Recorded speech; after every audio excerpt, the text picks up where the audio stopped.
Então, assim como o modelo tradicional ele tem alguns pressupostos teóricos, o modelo de periodização em blocos também. E os dois principais conceitos teóricos que a gente precisa entender são esses dois. O do efeito acumulado de treinamento, ele fala pra gente o seguinte: o atleta ele é tão avançado no esporte que ele acumulou um conjunto de bagagens ao longo desses anos de treinamento que não justifica mais que a gente perca tempo desenvolvendo condições gerais físicas, técnicas, táticas, fazendo técnica parcial, roda um braço, volta com o outro. O cara é atleta olímpico, pernadinha de crawl, pernada de... Isso não faz mais sentido. A gente viu lá na aula de crawl e costas que o nado parcial, né, fazer só perna, fazer só braço, coordenar braço e perna, não é o nado completo. O nado completo é uma outra mecânica de coordenação. Então, o modelo de periodização em blocos deve falar pra gente o seguinte: esse cara está tão desenvolvido em termos gerais que a gente não vai perder tempo com o que é geral.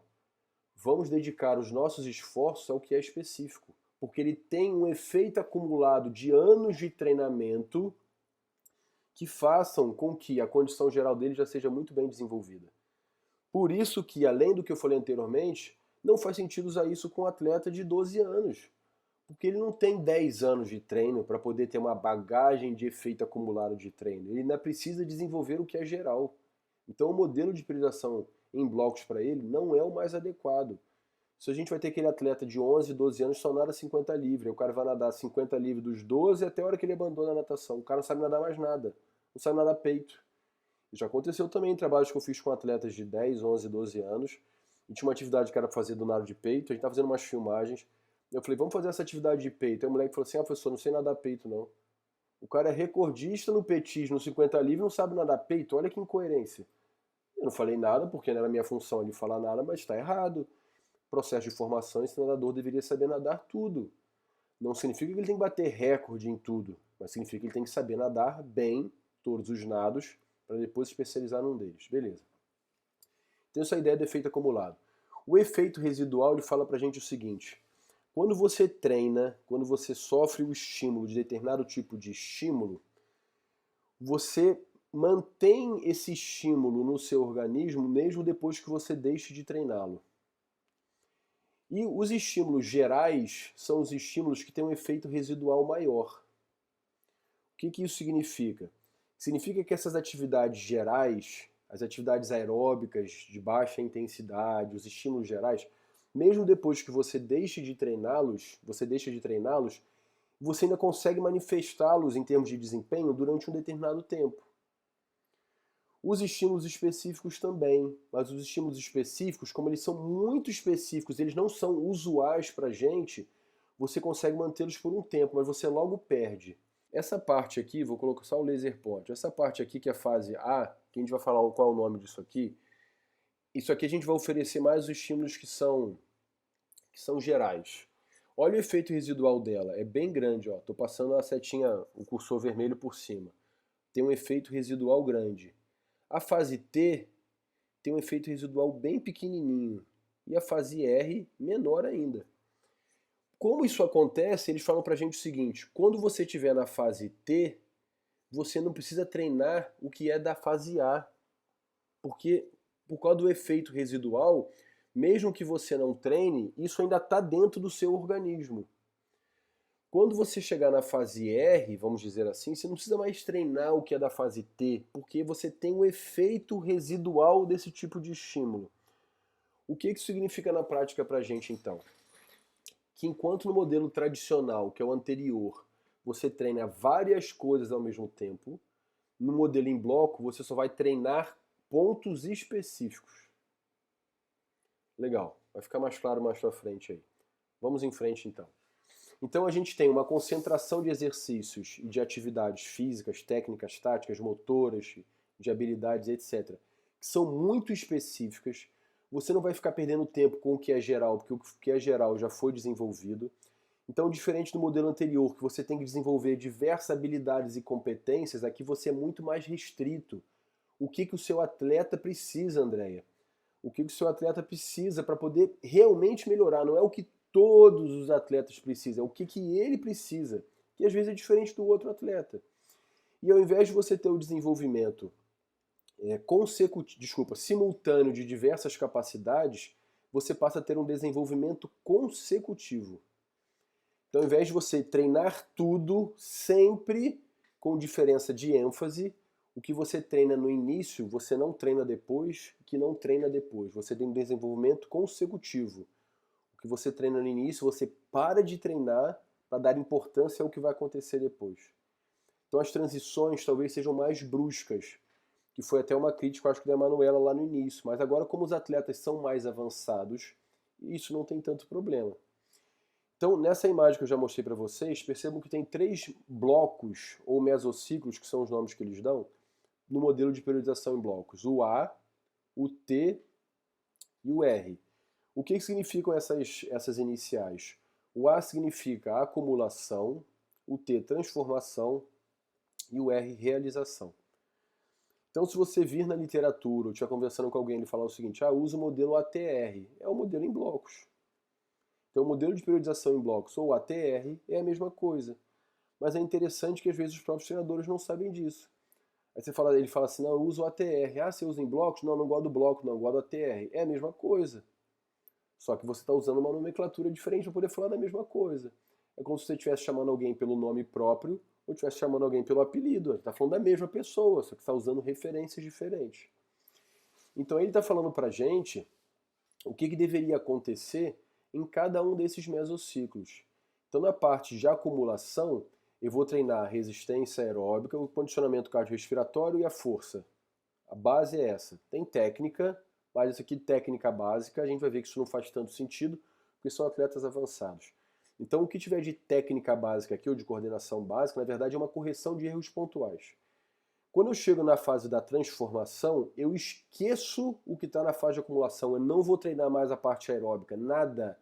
Não treino a força muscular geral, nada. Eu vou dar ênfase às condições que são anaeróbicas, de força, potência e condições de competição.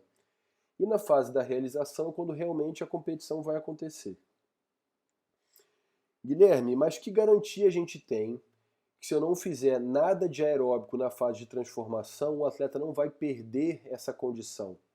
Né? Dependendo da duração da fase de transformação, se você não fizer nada de treino aeróbico, o atleta pode perder essa condição aeróbica. Por que eles defendem que isso não vai acontecer? Se vocês forem perceber aqui, a duração de cada uma dessas fases é bem menor do que a que é defendida no modelo de periodização tradicional, que a gente viu antes. Então olha só, se a gente for pegar as durações mínimas, a gente pode ter um macrociclo de 1 mês. Pela proposta do modelo tradicional, o macrociclo deveria ter pelo menos 3 ou 4 meses. Aqui o macrociclo pode ter 1 mês. A gente pode ter 2 semanas de fase de acumulação, 2 de transformação e 1 de realização. Por que isso faz sentido? Porque a gente não está falando de um cara que é iniciante.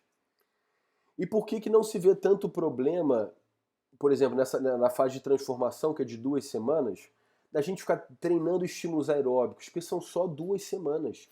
Além da bagagem que ele tem de anos de treinamento, ele fez 2 semanas, por exemplo, de fase de acumulação, que permitiram que isso fosse mantido por 2 semanas de transformação, com total ênfase aos estímulos intensos. Nada de estímulos longos, só estímulos intensos. E depois a participação na competição. O modelo de periodização em blocos ele foi proposto mais para atletas velocistas. Ele não foi proposto para atletas de longa duração. Por isso, quando a gente vê na prática os atletas de maratonas aquáticas, por exemplo, os fundistas na natação, eles usam muito mais o modelo tradicional, que é o anterior, do que o modelo de periodização em blocos. Esse modelo, quando surgiu, na verdade, ele foi proposto para provas de arremesso no atletismo, para provas de salto no atletismo, salto em distância, salto triplo, salto em altura, porque é um estímulo único e máximo. Se a gente for pegar a menor distância competitiva na natação, ela não é um estímulo único, ela vai durar para o melhor do mundo cerca de 20 segundos. É muito mais longo do que uma única contração máxima, mas porque o modelo foi se adaptando também. Se eu quiser pegar a duração máxima de cada fase, eu tenho ali 6 semanas da fase de acumulação, com 4 semanas da fase de transformação eu tenho 10, mais 2 semanas eu tenho 12 semanas, eu tenho 3 meses. Então percebam que o maior período do modelo de periodização em blocos é o menor do tradicional. Então, como aqui os modelos, os mesociclos podem ser bem curtos, o atleta consegue estar sempre competindo e sempre competindo com uma condição relativamente muito boa. Porque o atleta já é muito bom. O atleta que é muito bom, ele flutua muito pouco o desempenho dele, principalmente para pior. Se a gente pegar, às vezes, um jovem, um atleta em formação, tem competição que ele vai muito bem, tem competição que ele vai muito mal, de repente melhora o desempenho, parece que do cara, sei lá, foi para outro planeta, treinou escondido. O desempenho flutua muito.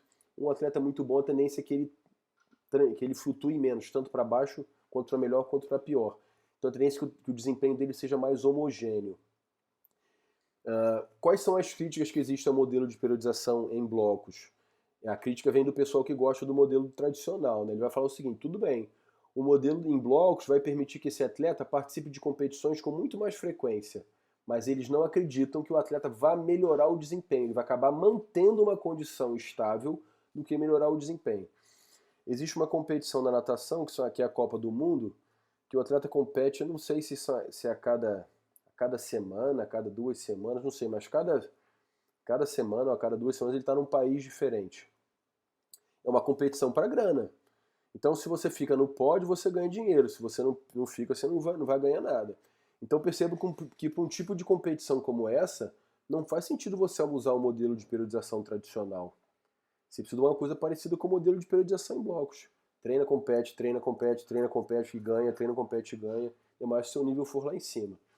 Existem outras literaturas que sugerem pra gente o seguinte: poxa, se eu estou falando às vezes de um ciclo olímpico de 4 anos, eu poderia usar nos anos iniciais um modelo mais tradicional para forçar a elevação do desempenho, para quando estiver chegando mais próximo da competição, dar muita ênfase que é o específico e mudar para o modelo em blocos.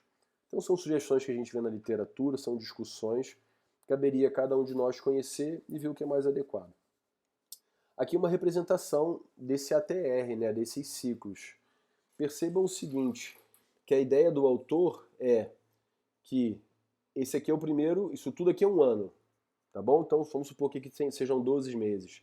A gente poderia dividir o primeiro momento como se fosse um período preparatório com as competições menos importantes. E um segundo momento onde tem as competições mais importantes, sempre com a competição mais importante no final do processo.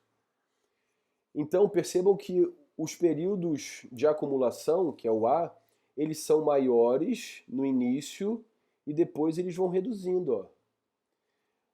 E você vai reduzindo também o de transformação, porque o de acumulação está pequeno. Então você está dando, ao longo do ano, cada vez mais importância ao que é específico e cada vez menos importância ao que é geral.